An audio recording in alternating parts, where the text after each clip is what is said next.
Discover Urdu knowledge کے دیکھنے اور سننے والے ناظرین کو امت رسول کا سلام۔ اللہ پاک سے دعا ہے کہ اللہ آپ کے گھر والوں اور آپ کو اپنی حفاظت میں رکھے۔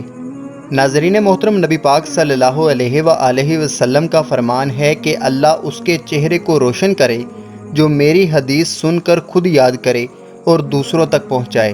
تو جن دو احادیث کو میں بیان کرنے لگا ہوں، ان احادیث کو دوسروں کے ساتھ شیئر کریں تاکہ وہ بھی رہنمائی حاصل کریں۔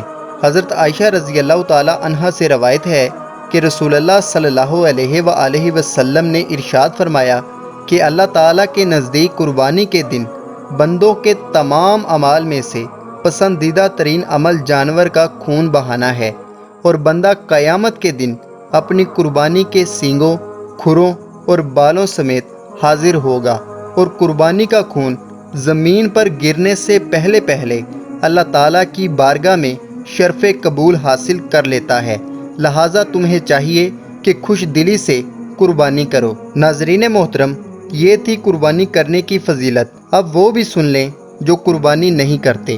رسول اللہ صلی اللہ علیہ وآلہ وسلم نے فرمایا کہ جو شخص استطاعت رکھنے کے باوجود، یعنی طاقت رکھنے کے باوجود، یا یہ سمجھ لیجئے کہ دولت رکھنے کے باوجود قربانی نہیں کرتا، وہ ہماری عیدگاہ کے قریب بھی نہ پھٹکے۔